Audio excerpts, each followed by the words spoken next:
नमस्कार. इंद्रधनुष्याच्या या भागात आपलं हार्दिक स्वागत. आज आपल्याकडे लातूरमध्ये एक वेगळं व्यक्तिमत्व भेटायला येतं आहे. हे व्यक्तिमत्व असं आहे की शिक्षणात अतिशय दर्जेदार हुशार विद्यार्थी, पण परिस्थितीमुळं गॅरेजवर काम करावं लागलं, पेपर टाकावे लागले, पण हार न मानता लातूरमधून ते पुण्यात शिकायला गेले.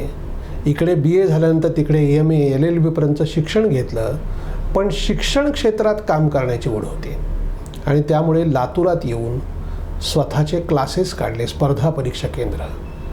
म्हणजे शेकडो तहसीलदार, डेप्युटी कलेक्टर असे अनेक जण त्यांनी तयार केले. यशाच्या शिखरावर असताना वयाच्या अगदी 40व्या वर्षी क्लास बंद केला आणि काही वेगळं करण्याच्या दृष्टीने समाजातले जे प्रश्न आहेत त्याचा अभ्यास करावा या हेतूने त्यांनी क्लासेस थांबवलेले आहेत आणि एक वेगळी वाटचाल ते करत आहेत.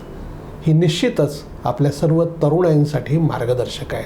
थेट सुधीर पोद्दार यांच्याशी आपण संवाद साधणार आहोत. सर नमस्कार. सर नमस्कार. नमस्कार. मगाशी मी जो उल्लेख केला आपल्या परिचयामध्ये, तुम्ही लातूर जिल्ह्यातलेच राहणारे, अतिशय प्रतिकूल परिस्थितीमधली सगळी अवस्था आणि शिक्षण घेत तुम्ही जे एक करिअर केलं, तुमच्या बालपणी म्हणजे अगदी समजा हळग्याला तुम्ही 7वीपर्यंत शिकलात, पुन्हा इथं देशिकेंद्र शाळेमध्ये शिकलात, त्यावेळच्या शिक्षणातून शिक्षकांकडनं तुम्हाला काय प्रेरणा मिळाली? सर नमस्कार. सुरुवातीला मी तुमचे खूप खूप आभार मानतो की एवढ्या छान ठिकाणी आपण मला बोलवलात आणि माझी मत व्यक्त करण्याची एक संधी उपलब्ध करून दिला. मी मनापासून आपले आभार व्यक्त करतो. सर माझं सुरुवातीचं शिक्षण ग्रामीण भागात झाल्यामुळं ग्रामीण भागातील शिक्षकांचा प्रामाणिकपणा आणि मग त्यांची एखाद्या विद्यार्थ्याला घडवण्याची वृत्ती हा मूळतः खूप मोठा इम्पॅक्ट माझ्यावरती त्या गोष्टीचा झाला होता. दुसरं, मी जेव्हा लातूरला आलो तेव्हा लातूरमधली परिस्थिती ग्रामीण भागापेक्षा वेगळी होती आणि ते सगळं पाहत असताना मला जाणवलं की आपल्याला जर या कॉम्पिटिशनमध्ये टिकायचं असेल तर आपलं स्वतःचं शिक्षण खूप चांगलं झालं पाहिजे. म्हणून मी सुरुवातीपासून शिक्षणाकडे लक्ष देत होतो, पण काही परिस्थितीमुळं थोड्याशा अडचणी येत गेल्या आणि मग शिक्षण सोबत नोकरी किंवा मग जॉब किंवा छोटा मोठा व्यवसाय अशा दृष्टीनं पण मी सुरुवातीला विचार करत होतो. वडील शेतकरी असल्यामुळं आणि एवढी मोठी चांगली आर्थिक परिस्थिती नसल्यामुळं 10वीनंतर मला काही काळ वाटलं की आपण इथंच राहून लातूरमध्ये राहून काही छोटे मोठे व्यवसाय करू शकतो का, पण परिस्थिती अशी नव्हती, आर्थिक परिस्थिती नव्हती. त्यामुळं मग त्या दरम्यान 10वीच्या परीक्षा झाल्यानंतर सरस्वती कॉलनी असेल किंवा मग त्या एरियामध्ये लक्ष्मी कॉलनी असेल, तिथं सकाळी लवकर उठून न्यूजपेपर टाकण्याचे कामं केली. त्याच दरम्यान गॅरेजवरती माझ्या मोठ्या भावाच्या मित्राकडे काही काळ मी दिवसभराचं काम पण करत होतो आणि त्याच्यातून जे काही मिळालं त्याच्यातून पुढे शिक्षणासाठी मग त्याचा वापर केला. आता इकडे तुम्ही BA पर्यंत शिक्षण लातूरमध्ये घेतलं, दयानंदमध्ये, आणि त्यानंतर पुण्यात गेलात. म्हणजे लातूरमध्ये BA पर्यंत शिक्षणाचा कालावधी आणि पुण्यात तुम्ही शिक्षण घेतल्यानंतर पुन्हा लातूरात यावं असं वाटणं, ह्याचं काय कारण? हो सर, खूप महत्त्वाचं आहे. BA नंतर पुढे काय करावं असं खूप मोठा प्रश्न होता. सुरुवातीला काही मित्र माझे लॉ करत होते, काही मित्र स्पर्धा परीक्षेची तयारी करत होते. मलाही असंच वाटलं म्हणून मी त्या ओढीनं पुण्यात गेलो. पुण्यात काही काळ वास्तव्य केल्यानंतर लक्षात आलं की MPSC किंवा स्पर्धा परीक्षेचा अभ्यास करत असताना आपल्याकडे आर्थिक परिस्थिती खूप चांगली असली पाहिजे. खूप ओढाताण होत होती. त्याच दरम्यान पुणे युनिव्हर्सिटीतून MA आणि LLB लॉ पूर्ण केल्यानंतर असं वाटलं की ग्रामीण भागातून मुलं पुण्याला येत आहेत आणि मग इथं खूप खर्चिक राहून शिकत आहेत आणि आपलं करिअर बनवण्यासाठी 2-2, 3-3 वर्ष पुण्यात ते खूप हलापेष्टीचं जीवन जगत आहेत. हीच सगळी संधी आपण जर लातूरमध्ये उपलब्ध करून दिली तर त्या मुलांची ओढाताण थांबेल. हा एक चांगला विचार घेऊन मी परत लातूरला आलो आणि मग इथं एक स्पर्धा परीक्षेच्या माध्यमातून विद्यार्थ्यांची सेवा सुरू केली. प्रारंभी तुम्ही थेट सेवा सुरू केलं का कुठे नोकरी वगैरे केली? मी लातूरमध्ये आल्यानंतर माझं लॉ पूर्ण झाल्यानंतर एका ज्येष्ठ वकिलाकडे काही काळ ज्युनियरशिप केली, एखादं वर्षभर. त्याच्यानंतर माझ्या लक्षात आलं की हे आपलं फील्ड नाही, आपण स्पर्धा परीक्षेचे विद्यार्थी आहोत. म्हणून मग मी लातूरमधल्या एका नामांकित स्पर्धा परीक्षा केंद्रामध्ये ॲज अ मार्गदर्शक म्हणून तिथं गेलो. तिथंच काही काळ मी 500 रुपयेवरती जवळजवळ 1 वर्षभर 500 रुपयेवरती नोकरी केली. पुढे माझं काम बघून मग 1,500 रुपये मला त्यांनी मंथली द्यायला सुरुवात केली. या दरम्यान त्या स्पर्धा परीक्षा केंद्रामध्ये मी ॲज अ शिक्षक, मार्गदर्शक, कोऑर्डिनेटर, साफसफाई कामगार आणि बॅनर्स लावणे रात्री अशा पद्धतीनं जवळजवळ वर्ष 2 वर्ष त्या इन्स्टिट्यूटमध्ये मी काम करत होतो. तिथून माझ्या लक्षात आलं की एवढं सगळं भागणार नाही, स्वतंत्र आपली एखादी स्पर्धा परीक्षेचं केंद्र असावं. या भावनेतून मग मी स्पर्धा परीक्षा केंद्राला 2003मध्ये सुरुवात केली. आणि मग ते अतुल ठोंबरे सर आमचे जे आहेत त्यांच्या माध्यमातून त्यांनी मला तिथं हॉल उपलब्ध करून दिला. आणि मग मी स्पर्धा परीक्षा केंद्राची 13 जुलै 2003ला सुरुवात केली. हे तुम्ही साधारणपणे 15-1 वर्ष हे क्लासेस चालवले स्पर्धा परीक्षेत. बरोबर. तर त्यावेळेला इतरांना सोबत कसं घेतलं तुम्ही? कॉन्फिडन्स तुमच्यातलं असणं आणि जी यशाची शिखरं गाठली तुमच्या क्लासेसच्या वतीनं, हे हजारो विद्यार्थी तयार झाले. हो सर. तर तो एक जरासा टप्पा 15 वर्षाचा कसा होता मला विस्तृत सांगा ना. हो सर. सुरुवातीच्या काळात जेव्हा 2003मध्ये लातूरमध्ये स्पर्धा परीक्षेचं एवढं मोठं वातावरण नव्हतं, लोक भांबावलेली होती. असं वाटत होतं की पुण्या किंवा मुंबईला गेल्यानंतरच आपली स्पर्धा परीक्षेची तयारी होते. माझ्या हे लक्षात आलं होतं की एवढं अवघड नाही आहे जेवढं हे लोक विचार करत आहेत. म्हणून माझं पहिलं ध्येय होतं की लातूरमधल्या लोकांमध्ये किंवा विद्यार्थ्यामध्ये एक आत्मविश्वास निर्माण करणे की लातूरमध्ये राहून आपण स्पर्धा परीक्षेची तयारी करू शकतो. त्याच्यासाठी लागणारे जे उत्कृष्ट मार्गदर्शन असतं त्यासाठी म्हणून मग मी टीचिंग स्टाफ खूप चांगल्या पद्धतीनं उपलब्ध करून दिला. स्वतःही मी 5-6 विषयाचं मार्गदर्शन करतच होतो. माझ्यासोबत मग प्रकाश कुलकर्णी सर असतील, धन्वंत कुमार माळी सर असतील, रावसाहेब भांबरे असतील, अशी एक चांगली टीम आम्ही त्या काळात उभा केली. आत्ता ज्यांची मी नावं घेतली ती आत्ता या घडीला महाराष्ट्रात एक टॉपर उच्च अधिकारी म्हणून काम पण करत आहेत. बरोबर. आणि मग त्यांच्यासोबत राहून एक चांगलं युनिट उभा केलं. सुरुवातीला हार्डवर्क करून घेतलं मुलांकडून. मला आठवतं आहे मी ज्ञानप्रबोधिनीत मी जी आता संस्था स्थापन केली ज्ञानप्रबोधिनी स्पर्धा परीक्षा केंद्र, त्या माध्यमातून 24 तासापैकी जवळजवळ 18 ते 16 तास मी तिथं राहायचो. आणि मग त्या मुलांसोबत राहून त्यांच्याकडून खूप कष्ट करून घेतली. 2-3 गोष्टी होत्या त्याच्यामध्ये. एक सगळ्यात महत्त्वाची म्हणजे स्पर्धा परीक्षेच्या माध्यमातून विद्यार्थ्यांमध्ये असणारी भीती कमी करायची, योग्य पुस्तकांची निवड कशी करायची, वाचण्याच्या लिखाणाच्या पद्धती काय असल्या पाहिजेत आणि स्मरणशक्ती कशी डेव्हलप करायची, यासोबत सराव, अशा एक पंचसूत्रीवरती मी काम केलं. आणि त्याच्यात मुलांना खूप चांगल्या पद्धतीने यश मिळत गेलं. सुरुवातीला थोडंसं अवघड गेलं, पण आत्तापर्यंत जर मी 2019पर्यंत जोपर्यंत मी मार्गदर्शक म्हणून काम करत होतो तोपर्यंत मी जवळजवळ 2 लाख विद्यार्थ्यांना मार्गदर्शन केलं. अरे वा. याशिवाय जवळजवळ 17,000 विद्यार्थी क्लास 1 पासून क्लास 4 या पदावर नियुक्ती केली. सर, मला सांगायला आनंद वाटतो की दरवर्षी मी जवळजवळ 700 ते 1000 मुलं अधिकारी घडवत होतो. अरे वा. जे की महाराष्ट्रात कुठल्याही इन्स्टिट्यूटमधून एवढे विद्यार्थी कधीच घडले नाही. महाराष्ट्रात नाही, बऱ्याच लोकांना असं वाटायचं की पुण्यामध्ये अधिकारी होते, पण पुण्यामध्ये ही चर्चा होती की जर अधिकारी व्हायचं तर लातूरला गेलं पाहिजे आणि ते पोद्दार सरांकडे गेलं पाहिजे. मी दर रविवारी जवळजवळ 50 ते 60 विद्यार्थ्यांचा, यशस्वी विद्यार्थ्यांचा सत्कार करायचो. एक खूप चांगली घडी मी बसवली होती 2003 ते 2019मध्ये. मुलगा मला कधीच कुठली जाहिरात पण करावी लागायची नाही. मी फक्त नोटीस बोर्डवरती लिहून ठेवलं की वर्ग नवीन सुरू होत होते, तर मग दुसऱ्याच दिवशी 100 मुलांचे वर्ग सुरू व्हायचे या पद्धतीनं. आणि वैशिष्ट्य असं होतं की या वर्गांना मी गोरगरीब विद्यार्थ्यांना जवळजवळ मोफत प्रवेश द्यायचो. औसा तालुक्यात माझं स्वतःचा तालुका असल्यामुळे त्या तालुक्यातल्या 4000 विद्यार्थ्यांना मी त्या काळात मार्गदर्शन मोफत केलं होतं. बरं. आणि स्पर्धा परीक्षेत एखादा विद्यार्थी खूप गरीब आहे, आर्थिकदृष्ट्या कमकुवत आहे जाणवलं की लगेच सगळीच त्याची फी माफ करायची. असे कमीत कमी जवळजवळ 1,500 मुलांना मी अधिकारी केले, ज्यांच्याकडून एक आणा पण विकत घेतलेला नाही किंवा पैसे घेतले नाही. तर ही एक खूप चांगली प्रक्रिया होती. विद्यार्थ्यामध्ये आत्मविश्वास निर्माण झाला. आज पुण्याकडे जाणारा 90% मॉब लातूरमध्ये राहून अभ्यास करतोय. UPSC असेल, MPSC असेल, PSI ST असेल, तलाठी असेल, ग्रामसेवक असतील किंवा मग चतुर्थ श्रेणीचे जे काही अधिकारी आहेत ते सगळे लातूरमध्ये राहून गेल्या 2, 3, 4 वर्षात अभ्यास करून ते इथून अधिकारी होऊन पुढे जात आहेत. आपल्या एवढा यशोशिखरावरचा असलेला क्लास आपण 2019ला बंद करण्याचा निर्णय का घेतला? खूप कारणं आहेत सर त्याच्या पाठीमागं. 2014 पासून स्पर्धा परीक्षेमध्ये मोठ्या प्रमाणात बदल झाले. 2014 पासून ते 15-17 पर्यंत जवळजवळ स्पर्धा परीक्षेमधून जी भरती होत होती शासकीय भरती ती 70%वरती आली. कमी झाली खूप. मुलं वर्षानुवर्षे स्पर्धा परीक्षेचा अभ्यास करू लागले पण कुठल्याही भरती होत नव्हत्या त्या दरम्यान. आणि मला स्वतःला असं वाटत होतं की ज्या मुलांना आपण 1-2 वर्ष मार्गदर्शन केलं तो मुलगा पुढे कुठंतरी अधिकारी म्हणून नियुक्त झाला पाहिजे, पण तो नियुक्त होत नव्हता. आणि मलाच थोडंसं वाईट वाटू लागलं की आपण या विद्यार्थ्याला किती वर्ष मार्गदर्शन करायचं त्याच गोष्टीचं. 2017मध्ये परिस्थिती अशी झाली होती की जवळजवळ शासकीय भरती स्टॉप झाली होती आणि मुलामध्ये नैराश्य निर्माण झालं होतं आणि मला स्वतःलाही असं वाटत होतं की आता योग्य वेळ आहे थांबण्याची.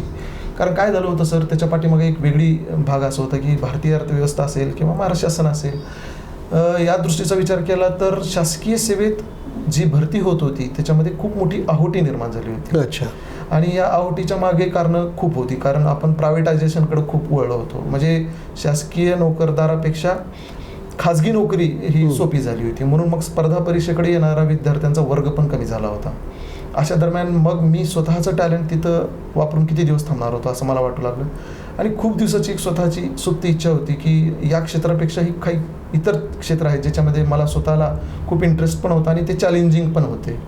त्या क्षेत्रात आपण जावं अशी एक सुप्त इच्छा खूप दिवसापासून होती. आणि त्याचाच एक भाग म्हणून 2019च्या विधानसभेच्या निवडणुकीत औसा तालुक्यातून मला वंचित बहुजन आघाडीकडून आदरणीय प्रकाशजी आंबेडकर साहेबांनी काही न करता विधानसभेचं तिकीट दिलं. अच्छा. आणि मला सांगितलं की आपण औषधातून ती निवडणूक लढवा. मी तुम्हाला विश्वासानं सांगतो की माझ्याकडून 4 आणे पण कुठलाही पक्ष निधी न घेता त्यांनी डायरेक्ट मला तिकीट दिलं आणि त्या तिकिटाच्या माध्यमातून मी औषधामध्ये निवडणुकीला थांबलो विधानसभेच्या. आणि 1 महिन्याच्या त्या प्रचारामध्ये मला बऱ्यापैकी 10-11 हजार मतं त्या काळात पडली. औसा तालुक्यात मी गेली 10-15 वर्ष विद्यार्थ्यांच्या माध्यमातून खूप चांगली सेवा पण केली होती. विद्यार्थ्यामध्ये माझं चांगलं नाव पण होतं. 1 महिनाभर जवळजवळ 1,500 विद्यार्थी माझ्याबरोबर विधानसभेच्या निवडणुकीत माझ्यासाठी प्रचार म्हणून फिरत होते, प्रचार करत पण होते. आणि त्या सगळ्याचा परिपाक असा झाला की मी कुठलंही आमिष न दाखवता, कुठलाही 1 रुपया न वाटप करता, दारू किंवा मटण या गोष्टीचा वापर न करता त्या निवडणुकीमध्ये एक स्वच्छ प्रामाणिक प्रतिमा म्हणून लोकांच्या समोर जावं. आणि निवडणुका फक्त या पैशाच्या किंवा दारूच्या होत नाहीत, तर चांगल्या लोकांच्या पण होतात असं लोकांमध्ये ती भावना निर्माण करावी म्हणून मी त्या विधानसभेच्या काळात औसा मतदारसंघातून प्रचार केला. आणि लोकांनी खूप भरभरून प्रतिसाद दिला. लोक नेहमी म्हणायचे की सर तुम्ही खूप उशीर केला, तुम्ही जर 6 महिने वर्षभर अगोदर जर मतदारसंघात आला असतात तर कदाचित निकाल वेगळा लागला असता. आणि मग माझा तिथं कॉन्फिडन्स वाढत होता. मला असं वाटत होतं की स्पर्धा परीक्षेच्या माध्यमातून आपण इतके वर्ष 20 वर्षाच्या आसपास आपण विद्यार्थ्यांची सेवा केली, विद्यार्थ्यांचं आयुष्य घडवलं, त्यांचं जीवन घडवलं. तर यापेक्षा एक वेगळं क्षेत्र हे राजकीय क्षेत्र आहे. याच्यात आपण यावं, कोणत्याही स्वरूपातून आपण लोकांची इथं सेवा करू शकतो. आणि माझं ते स्वतःचंही आवडीचं क्षेत्र होतं, कारण माझं MA पॉलिटिकल सायन्स झाल्यामुळं मला भारतीय राज्यघटनेची इत्थंभूत माहिती होती. माझं राज्यघटनेवर प्रेम पण होतं आणि चांगला अभ्यास असल्यामुळं त्या माध्यमातून लोकांची खूप चांगली सेवा करता येते ह्याची एक जाण झाली होती.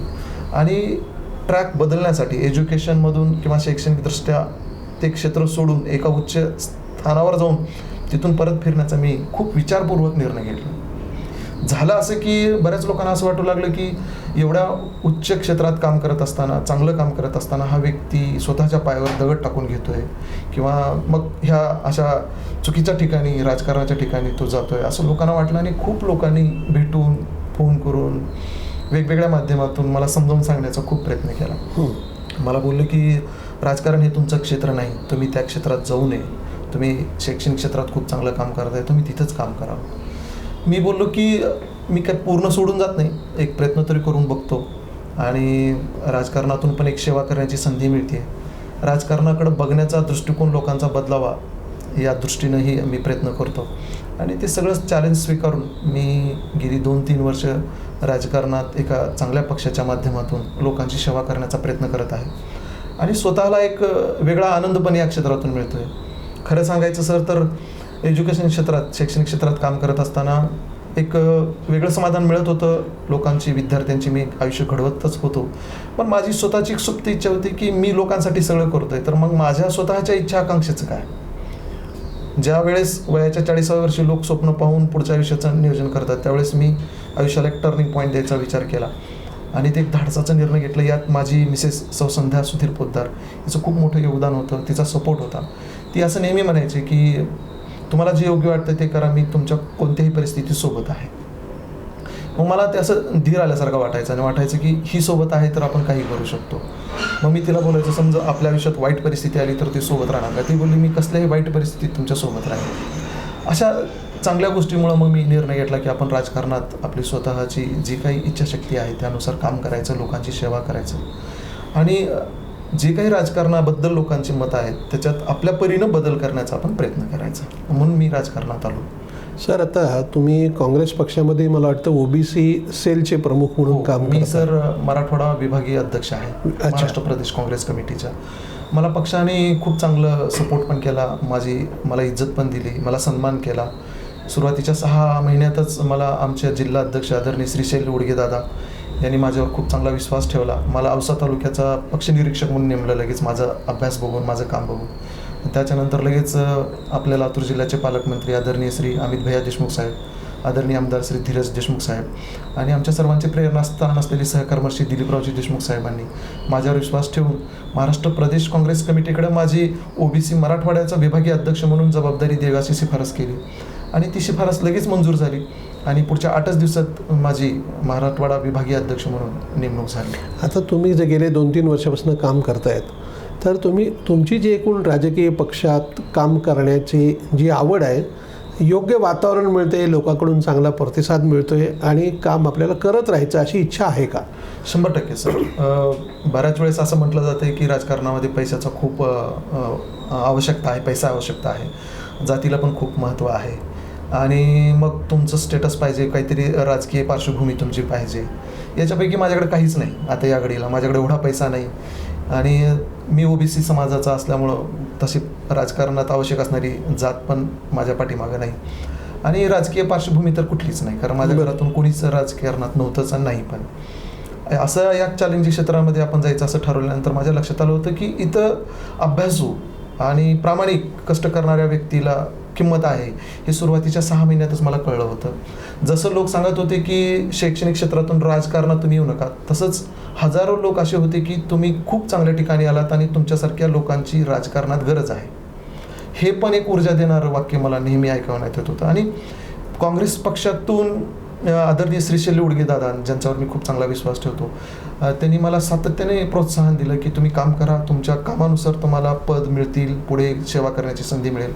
या दरम्यान त्यांच्यासोबत राहून आदरणीय दिलीपराव देशमुख साहेबांच्या संपर्कात आलो आणि मग त्यांनी पण खूप चांगली ऊर्जा दिली. त्यांच्या तोंडून खूप वेळेस बऱ्यापैकी काम केल्यानंतर त्यांच्याकडून जे काही शाबासकी मिळाली त्याच्यातूनही बऱ्याच वेळेस ऊर्जा मिळत गेली. पालकमंत्री श्री अमित भैया साहेबांकडून पण बऱ्याच वेळेस काम केल्यानंतर ऊर्जा मिळत आली. धीरज भैयांनी सपोर्ट केला आणि मला पूर्ण खात्री आहे की माझ्या स्वतःच्या ज्ञानानुसार येणाऱ्या काळात मला काँग्रेस पक्षाकडून योग्य स्थान मिळेल, काम करण्याची संधी मिळेल. सर, मला एक महत्त्वाची गोष्ट हे सांगायचं आहे की मी आमदार, खासदार किंवा कुठंतरी काहीतरी एखादं महामंडळ मिळावं म्हणून मी आलो नाही. ॲक्च्युली मी खूप समाधानी व्यक्ती आहे आणि माझं स्वतःचं एक स्पष्ट मत आहे किंवा माझं स्वतःचं एक टार्गेट आहे की लोकांची सेवा. आता बऱ्याच लोकांना वाटत नाही खरं, कारण राजकारणात येणारा व्यक्ती काहीतरी ध्येय घेऊनच येतो. ध्येय आहे माझं, पण या माध्यमातून सेवा हेच ध्येय आहे. कारण काय सर की पैसे कमवायचं माझं स्वतःचं काही इच्छा नाही आहे, कारण मी स्वतःची एक चांगली स्वतःची जमीन आहे. जमिनीत माझ्याकडे स्वतः खूप चांगल्या पद्धतीनं ड्रॅगन आहे, ऊस आहे आणि मला मुळात शेतीची पण आवड आहे. मी सांगायचं विसरून गेलो की माझे वडील मी लहान असताना गुरं राखायची. अच्छा. आणि जी गुरं राखली, ज्या रानात गुरं राखली, ज्या शेतात तिने गुरं राखली, तीच शेत मी जेव्हा शैक्षणिक क्षेत्रात काम करत होतो ती विकत घेतली आणि आज त्याच शेतामध्ये मी ड्रॅगन, ऊस लावतोय आणि सगळं गाव पाहता येते की एक चांगला मुलगा शेतामध्ये. किंवा जिथं पेपर टाकलं त्या भागात गल्लीतच घर पण घेतलं सर, सरस्वती कॉलनीत घर पण घेतलं ज्या क्षेत्रात. त्यामुळे त्या अर्थाने तुम्हाला पैशाचं काही आकर्षण नाही आहे? मला सुरुवातीपासूनच मोह नाही सर पैशाचा. मला असं वाटत नाही की आपल्या आयुष्याचं टार्गेट पैसा असावा. मी आनंद घ्यायचा विचार करतो, म्हणजे छोट्या मोठ्या गोष्टीतून आनंद घ्यायचा. मी दररोजचं सकाळचं नियोजन करून घराच्या बाहेर पडतो आणि ते ठरवून करतो आणि मग घरी गेल्यानंतर समाधानाने झोपतो. आणि हा एक वेगळा आनंद आहे. म्हणजे फक्त पैसा, घर, गाडी, बंगला हा आपोआप आलाय माझ्या आयुष्यात. म्हणजे त्याच्यासाठी कुठलंही काही पार्श्वभूमी नसताना मी कष्टातून उभा केलं आणि येणाऱ्या काळात राजकारणाच्या माध्यमातून मला पूर्ण खात्री आहे की माझ्या स्वतःच्या ज्ञानातून, लोकांच्या मदतीतून, कामातून मला चांगली प्रतिष्ठा मिळेल, मान सन्मान मिळेल आणि काम करण्याची संधी मिळेल. आणि तसं वातावरण आहे आपल्याकडं. माझ्या ज्या पक्षात मी काँग्रेसमध्ये काम करतोय त्याच्यामध्ये खूप चांगलं वातावरण आहे आणि आम्हाला न्याय दिला जातो पक्षातून. असं नाही की ओबीसी आहे म्हणून थोडंसं डालवलं जातं, असं काहीच नाही. खूप चांगला सन्मान दिला जातो, आदरातिथ्य आहे आणि याचा मला गर्व पण आहे. धन्यवाद. थँक्यू. आपण वेळ दिलात, मनापासून आभार. Thank you sir. थँक्यू. प्रेक्षक हो, बघा, वयाच्या 40व्या वर्षी यशोशिखरावर असलेल्या माणसाने स्वतःच्या ज्या इच्छा आकांक्षा आहेत त्या पूर्तीसाठी अतिशय वेगळा मार्ग निवडला आहे, ज्या मार्गाकडे सहसा कोणी जात नाही. राजकारण हे आपलं काम नाही असं सामान्य माणसाचं मत असतं. अनेक विद्वान माणसं पण विचार करतात ते चांगल्या माणसाचं काम नाही, पण इथे देखील चांगल्या माणसाचं काम आहे. चांगली माणसं या क्षेत्रात गेली पाहिजेत या जिद्दीने एक वेगळी वाट सुधीर पोतदार हे चोखाळत आहेत. त्यांना पुढच्या आयुष्यासाठी मनपूर्वक शुभेच्छा. आपल्याला हा जर व्हिडिओ आवडला असेल तर तो लाईक करा, फॉरवर्ड करा व सबस्क्राईब करा.